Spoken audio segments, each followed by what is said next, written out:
Today's edition of the podcast is brought to you by Coach Me Plus. Coach Me Plus is the leader in athlete management software and a product that I've been lucky enough to be using for a little over a year now. Only rivaled by the impeccable customer service that Kevin and his staff provides, Coach Me Plus's ability to constantly be amoeba-like in their ability to mold and matriculate what you're trying to get across and bring together is absolutely fantastic. Their constant pursuit of better ways and better methods and innovations and progress to their own product is absolutely fantastic. Go over to CoachMePlus.com. Check out what they got, guys. It's something that I guarantee you won't be disappointed with. Hello, and welcome to the podcast. Today, guys, we're going to throw it back a little bit to you and give you something a little different. We are going to bring back from the 2015 edition of the seminar the introduction talks of both Landon Evans and Jim Snyder. And along with that, we are going to offer you a 20% discount code at the link that we are going to post below in iTunes, Podomatic, and YouTube, as well as on the site. Click the link below, use the discount code, and you can get 20% off the talk. These 2015 introductions are really what sparked the seminar, so I hope you guys still enjoy the talks as much as I did, and as much as I do still today. Let's get right to them. What is exciting you about what's going on at the University of Iowa? Well, first I just want to thank you for asking me to come back again. Every time I think this will be the fourth time there. Always coming back, just more motivated. Usually around this time, you start to feel like, you're doing the same thing over and over and over a little bit. There's some times of monotony, which is fine. But then you start to interact and you start to hear people speak. And then, the after speaking engagements and whatnot, it's a great time. So thank you. So exciting. If there wasn't anything exciting going on, it would be a pretty sad job though, huh? Yeah. I think probably in three areas. If you want to talk about the athletic department, in the last 2.5-3 years, there's been this thing kind of brewing in the background, and we've been slowly forming this sports performance group. And the sports performance group is really a group of individuals that are really just trying to break down barriers and really just break away from this siloed approach of doing things and just trying to get just more integrated. So we've been having a lot of good backing from the athletic department. But really it's really tricky because there's many teams that we're trying to influence. Within all those teams, there's many different coaches from many different perspectives. But fundamentally, the group is just trying to come together and allow that we have a same language and we're believing in the training process together. But again, it's a big task in our eyes, but in our eyes, there is no other option. This is how we have to do things. It's not, let's see how it works here and here. It's just we have to commit, to all teams. As a department, we could probably definitely sit back and just maintain our status quo roles within, say, strength and conditioning. Or we can break away from, the models that are essentially driving a lot of the problems that we face today, and just step up and, find a more fulfilling reason about maybe really like why we're doing what we're doing. And we feel more integrated. Everyone is important. Everyone has equal say. And at the end of the day, the success is from many. It's not just one. So just getting really, I think too, just the support people, athletic training, nutrition, psych, strength coaches, etc. Anyone that's a part of that, academics, really feeling integrated within the success of both the health, the academic success, and then hopefully then the sporting success too. One of the things that we're doing quite a bit of is hasn't really started, but we're doing a lot of work on the back end, is coming up with ways how we can educate everyone. This is a big monster, especially if you look even into the educational fields. There's many different learning styles. So one, we have to appreciate that. But we have to really appreciate everyone's background. I wasn't in attendance, but I believe Meg Stone gave a presentation about sports science, strength and conditioning at an NSCA conference. And I think there was a slide that showcased, and I don't know what it was representing, but really it was sport coaches and their respective academic backgrounds. And then on the right-hand side, you had strength and conditioning in their respective backgrounds. With the sport coaches, there was a vast difference. There was a ton of things going on. And then on the strength and conditioning side, and even, we could even say within sports nutrition, sports psych, athletic training, physical therapy, it's all within these human sciences. That's a very interesting challenge. So, when I was young, we'd really try to educate from this is how it has to be. That doesn't really go that far. So, we have to be very strategic with how we do it. We have to be very non-threatening with how we do it. And we just need to just create a good medium so we can have some good dialogue just back and forth. Because again, we come from different just types of fabric. So, it has to be appreciated, and we must work, to fuse this stuff together. So that's kind of the big thing within the athletic department, kind of globally. The exciting part about our strength and conditioning department is, it's a phenomenal place to work. I'm not going to be at the CSCCA, but if you are, please go and see the staff's presentation on empowering the intern. I know that there's a lot of people that have intern programs. Some are doing a lot, and some maybe not doing a lot. But the envisionment of our intern program is really spearheaded by Bill Maxwell, and then our intern coordinator, Gabriella Quiggle. And they do a phenomenal job on ensuring that we are really empowering our interns and really allowing them to be different. It's completely okay. We want them to be different. We want you to kind of find your own path. And, fundamentally, their only objective really there really is to learn, right? Yes, they have to do, some cleaning here and there, but, they are a part of our system. They're kind of organically built in. The presentation is about how we kind of go about that. So that's pretty exciting. So again, if you're at the CSCCA in Nashville this year, please stop by afterwards. Say hello to everyone if you could. They would really appreciate that. What else? We're finding, this is the end close of our spring semester.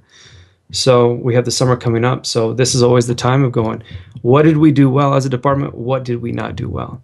And so it's really a year debrief of starting to think about all these things and what do we need to do to improve? What do we need to do within ourselves as a department? What do we need to do individually? But then what do we need to do to help enable our entire athletic department to succeed more?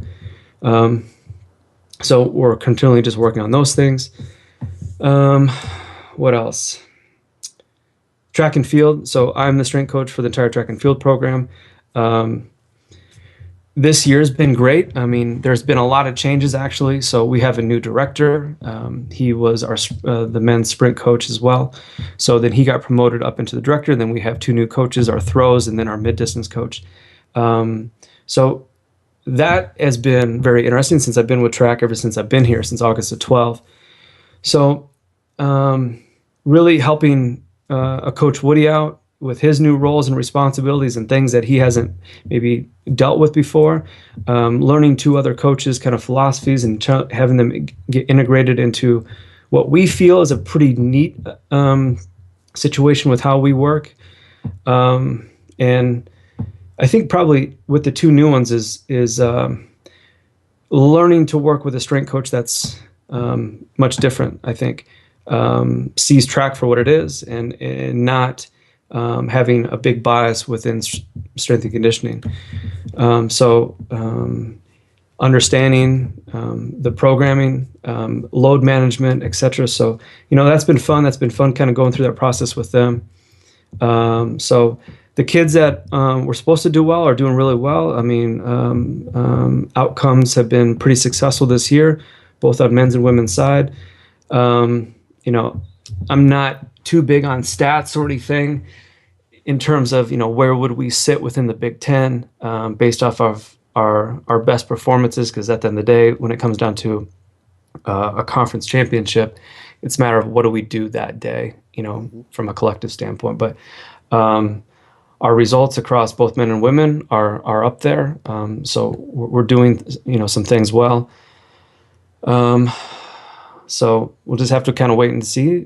Big Tens is in a couple weeks, and then 2 weeks after we have regionals, and then hopefully we're afforded the opportunity to have a number of our student athletes go on to nationals. So Awesome. yeah, that's kind of where the excitement is right now. So let's backtrack a little bit. You talked about how you guys are going through sort of an evaluatory period for both, individually and holistically. Since this is probably something a lot of people are doing right now, let's touch on that. Let's see, you know, put us in the meeting room. Tell us how that goes, where things are looking, and how that process is run. I'm assuming by Coach Maxwell. Yeah, Coach Maxwell, he gives a lot of us just autonomy to kind of run with things too. I mean, he has expectations, but he wants us to identify problems quickly and find solutions. I mean, he doesn't hold us down in that regard. Um, Gosh, in terms of what is being said,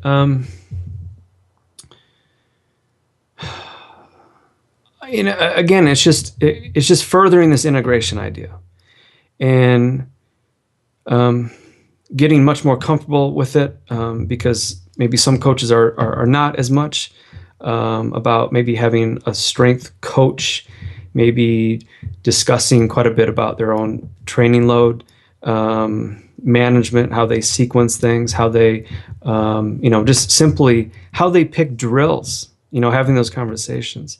But then that means that all of us, including, say, athletic trainers as well, we have to be really educated with a lot of these aspects within the training and coaching theories, and draw from our experiences, draw on their experiences, and then coming up with, hopefully a better intervention. And then with that intervention, then sharing with them what would, well, first and foremost, having just better discussions and more productive discussions about how do we get integrated from our assessment? How do we build profiles? And then based off that, how are we going to then build our training together? How are we going to build therapy within? How are we going to develop regeneration, recovery elements together, and not just in these siloed areas? And then what is our monitoring and evaluation set up for these respective teams or just individuals? So, and then educating along the way about, again, if whatever goes up or down, whatever metrics, what they mean, how do we respond? And then with that is setting up, I think probably one of the most challenging pieces is the communication line, between it all. When are we going to be meeting? When are we going to be talking? How do we do this? So, I'm going to share quite a bit of that in Virginia this year, because we have a pretty neat setup. I mean, within track and field, we have to clean it up even more. But that's been a pretty big piece about how do we keep all of these people engaged on to this athlete-centered approach, because that can get very tricky. So those things, continuing going, okay, where do we go now with our internship program? because again, we rely quite a bit on our interns. And I say that because it's not about cleaning up things. It's about actively getting better because they are a part of our program. And when they go out into the field, we really generally want them to be very successful and provide a good product to whatever student athletes, whatever clientele or whoever they're going to be working with. That's very important to us. But then working with this athlete-centered approach, especially say within track and field, I would be absolutely lost without the interns because I'm flying around. And if you would say walk in, and I invite anyone to come over, but if you walk in during, say, when there's throwers in there, when there's women's sprints, when you have some guys mid-distance, those are some different teams, if you will. But then there's all these individual elements that are changing about, what are like the meets coming up? What are the respective things happening within that day of training? Maybe if they were being assessed on TMG or a mega wave, how did we adjust for that day? And there's a lot of chaos going on. But to me, that's what we have to do. And so a lot of these other things that are kind of like globally just making sure that things are being executed well, et cetera, we're all actively coaching, but there's sometimes where I have to zoom in onto a kid and really kind of have maybe a heart-to-heart, or I have to be adjusting quite a bit based off what I'm seeing already. And then there's maybe 15, 20 other kids that are operating as well. So sometimes my eye can't see everything, so I rely quite a bit on them. What else? Those are probably the biggest things, besides making our own staff meetings more productive. We think that we do a pretty good job on that because we meet a weekly every Wednesday. And probably just expanding more on our own department-wide education just internally. We started that more. It's more or less just strength coach education, if you will, like if you want to call it that, where Bill Maxwell is presenting to us and then we're just jamming back and forth. Lindsay Dickelman's doing the same thing, myself, et cetera. We all enjoyed that, so I think that we'll probably continue on that quite a bit more. So that's probably, in a nutshell, kind of like what's going on from our side. From a debriefing thing within, say, track and field, I'm already writing up. I already have pages of things that I think that we've been doing well, things that I don't think that we're doing well, because there's no systems that's perfect by any means.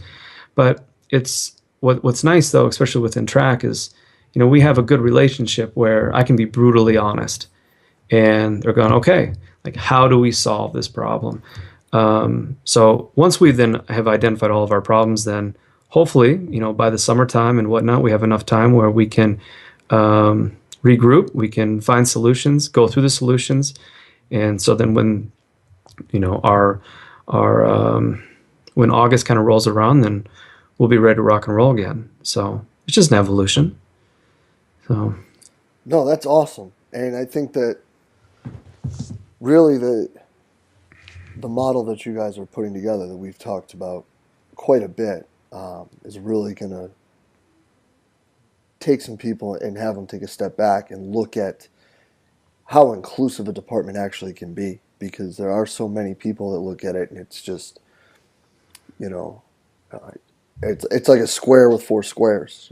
I'm not going to step out and even consider what's going on in academia, and academia is not even going to care what's going on in sports medicine, and sports medicine is not really worried about what's going on in strength and conditioning, and it's, we're not going to fight and figure out what's going on in the sport practice. So the fact that you guys are able to include everybody and again, like we're trying, right? Like no program here has it perfect at all. But again, we know that we're moving there, and some teams are more ahead, than others, for many reasons. But we're really, again, a lot of programs may have this multidisciplinary approach, but they're not interdisciplinary at all.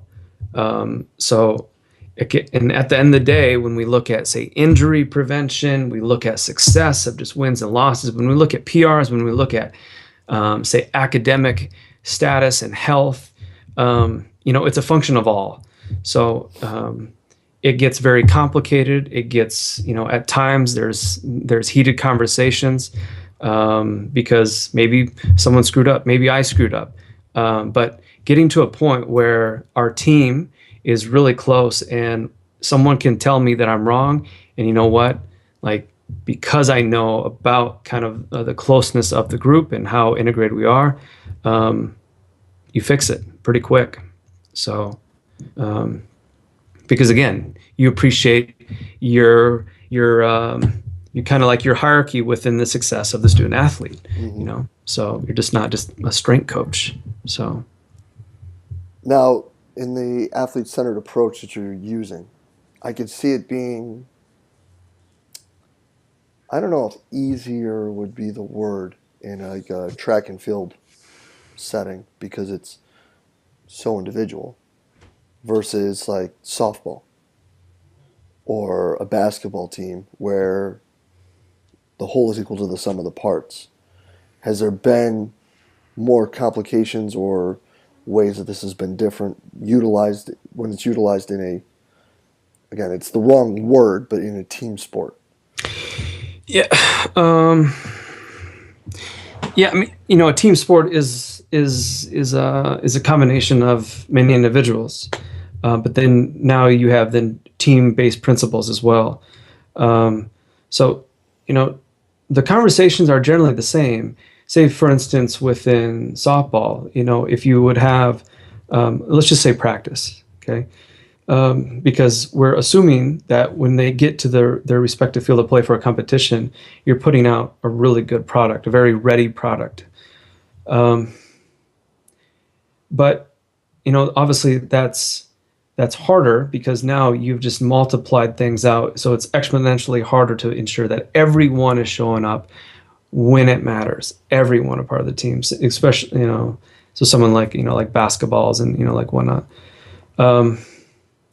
But, how you say go about practice. Again, this has been probably elaborated by many other coaches that are probably doing this with, say, soccer, if you will. But, even within some of the football programs as well, where if you have a script of generally what you're doing and you have some categories of the types of loads, what types of orthopedic demands, energetic demands, et cetera, about what these all do. And if you have some sort of a barometer to give you an indication about what is ready and what isn't ready, then you just start scaling these pieces back. And a good friend of mine, Carl Valley, says it, I think, pretty well. He goes, you know what, with all the things that we have available to us, we can't really break down doing 5 sets of 5 versus, say, 4 sets of 5. So you have your plan A, and this, plan A is what you've had on paper. This is what you are expecting to happen, and then never anything more than that. And then plan B would be then just some sort of a derivative of that. So then that is, a volume adjustment. That's maybe drill adjustments. That's maybe whatever it is, rest interval. Just like whatever adjustments that you do. And then maybe then you have plan C, and plan C is maybe removal from a practice, active recovery.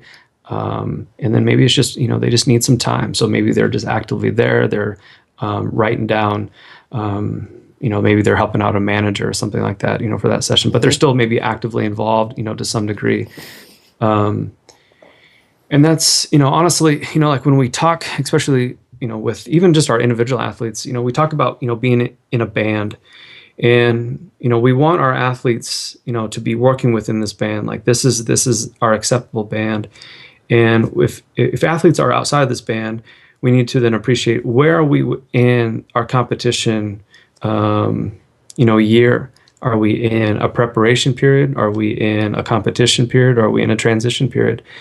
And so maybe if we're in a preparation period in our general phase, If they start maybe going outside this band a little bit, maybe that's going to be okay. Like, we don't know yet. But especially once it starts coming down into this competition period, especially for sports where every single game matters, like basketball, everything matters, because you need to, say, win X amount of games to whatever, within track and field, not really. I mean, yeah, sure, you need to maybe qualify for regionals within a meet or something, but at the end of the day, in our world, the only thing that really, really matters is, say, Big Tens. So, but those are all the kind of the same discussions, but it's taking maybe the days, like the many days before a competition, and really just trying to, like, if we have a big scatter of where all these kids are at, we're really just trying to then bring them down into this funnel. So ultimately, just the days before, we have a more ready product before, like, when it matters. Again, I think most of the team coaches are pretty receptive to this idea, but more so it's about allowing them to understand what maybe all of their drills and activities and how they sequence maybe a practice out. And then with all the things that we're doing, and then I identify the targets that we're trying to go after. But then if we have these monitoring pieces in place, what are the things within our practice script that we can easily, quickly modify? Because at the end of the day, we don't want our sport coaches be looking at their script and be going, okay, this athlete, I need to do this and this and this. And okay, now how do I logistically do this? Like, we need to create easier systems for them to make action quick. So that's a big step. That takes a lot of time, because on the track, it's relatively pretty easy. Within a team sport, a lot of moving parts. So, but again, if you believe in that thinking, then it's just what has to be done. So That's absolutely awesome. I could see that being an extremely daunting task. I mean, that is kind of the direction that a lot of the football teams are going now, and just with the vast array of different positions. And as we both know, a drill that people may think is intensive may not be as intensive as the ones that they think are, the stuff that they should be doing the day before a game. Yeah. And then just like this word intensity, I mean, just as simple as it may be to maybe, like, say, you and I, that may have a completely different definitional meaning to a sport coach. So without saying, no, this is what it is, we need to go, okay, let's sit back. I'm not yelling. I'm not telling you that you're wrong. It's just, this is maybe what we're thinking about when we say intensive, but what type of intensive? So really bringing them along with this, because we have to value their perspective and then just their know-how within managing their players, the game, the technical pieces, the tactical pieces. So, again, we're support staff. So we need to support them as much as we possibly can. And some people don't like that because they're like, oh, well, I don't get paid enough to do this and this. It's like, okay, well, that's fine. So just understand. I think that most people are probably going towards this direction because you look at any successful business, it's just how they operate too. So, why does it have to be different within sport? Right. So, but at the same time too, as you said, we are just support staff. So I think the place that people kind of get hung up on would be the absoluteness of all of these things. Looking and saying, well, readiness says you can only do X. So if you cross the Great Seal, then all of a sudden the building collapses. Or, I'm telling you, you can't do this or you can't do this. I mean, it's just, again, at the end of the day, information is just information that's trying to help guide someone towards a decision. And it's not something that ever is going to be the end-all, be-all in any sort of these decision-making processes. No. But before you play your cards, if you can have as much information as possible before you play your cards, then, we're just trying to increase the probability that we're going to make a right decision. That's all we're trying to do. Exactly. So. Yes. and we're just trying to But help that's them. like the whole thing with Omega Wave, with GPS, with questionnaires. I mean, it's just all providing some insight. Anytime where we think that we're going to have some sort of 100% predictive model is insane. Oh, and it's funny. So we were talking this week about just looking back on the season, and we found that when certain things were certain ways, we only won 32% of the time, Yeah, and when they were the opposite, we won 72% of the time.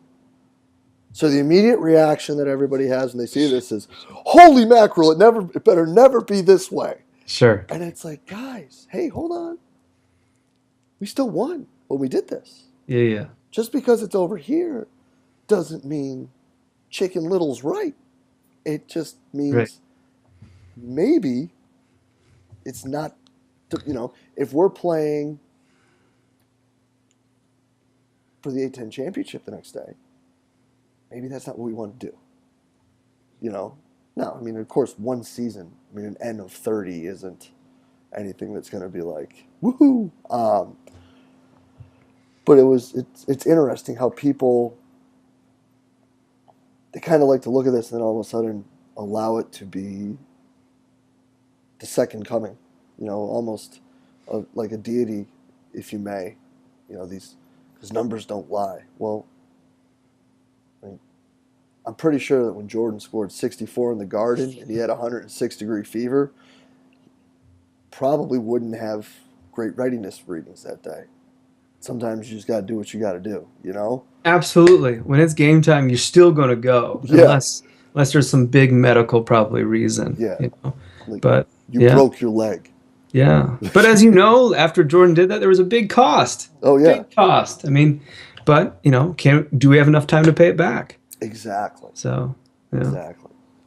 Landon, this has been absolutely awesome, man. The glimpse into what you guys are doing there and kind of the preview for what your talk is going to be. Really excited, dude. Really excited, and I know from our talks that that this is really some game-changing stuff that people need to take a step back and look at themselves intrinsically as a department and a staff, and understand that there are better ways for everyone to work together. Now, it's just a model that you guys have that's beginning to work well for you, but there are ways to manipulate and interpret and bring that into other people's settings. It's really going to be a mind-opening experience for those that are able to sit down and take it in. Yeah, I mean, yeah. Thank you. That sounds like it's going to be an amazing talk. Um, so, so I better show up. Yeah, get on the plane. Yeah, I mean, because I think at the end of the day, with the time afforded to talk, it's really just to share the workflow and to share how, especially with track and field, how we talk, how we communicate, how we write things together, how we monitor, and just being very honest about it, because then there's, I think, too many things that are going on where people get sucked into maybe these ideas and concepts and they get really overwhelmed and going, gosh, are people really doing all of what they're saying? And honestly, a lot of the times they're not. So, I want to be very, very, very honest with what I'm going to provide, because then if people then have the sense of, gosh, you know what, like I could probably do 60% of that, then my selfish of me wants them to kind of go out and let this thing grow and then share what are they doing. Because the one thing about presenting for me, it's about connecting with people and really just getting back, what are they doing, maybe with any of the little bits and pieces that I have shared that have maybe helped them out. Because as you know, I'm a selfish man when it comes to info. So, hopefully I spark a couple of people to kind of do some things, and I just want to just hear back from them later. So, and then most importantly, I want to jam outside of the presentation, because that is a phenomenal time, especially in Virginia. Yeah. So, And yeah, I look forward to doing it. we're setting it up for it, man. It's going to be great. Good. Sitting out there afterwards, just Sitting out there by the lake, talking, hanging out, cooking out there, having a few drinks. Nothing better. Yeah, starting to let information flow. There Well, you go. appreciate you taking the time out this Yeah, afternoon, man. absolutely, Jay. And All right, we will man. talk soon, brother. Okay. All right, bye-bye. And a huge thank you to today's guest, University of Iowa's Landon Evans. Awesome talk, guys. Really excited to hear what he's got to say at the 2015 seminar. Really, really fascinating. You know, when you're able to get an in-depth look at what people are doing and how they're actually building their program and evolving as the time goes forward, you know, to what we're looking at more is kind of the wave of the future is this athlete-centered approach and bringing everyone together to work as one unit for the student athlete. It really is fascinating. I hope you guys enjoyed the talk and are as excited to see Landon here in July as we are. And as always, guys, any comments, thoughts, questions, please leave them below. If it helped you out, if you really enjoyed it, please share it, tweet it out, throw it up on Facebook, whatever it may be. We're just trying to spread the word, trying to get good information out there from good coaches, and we hope you guys enjoy it. Thank you very much for your time, guys. Hope you enjoyed the talk, and we look forward to speaking with you again soon.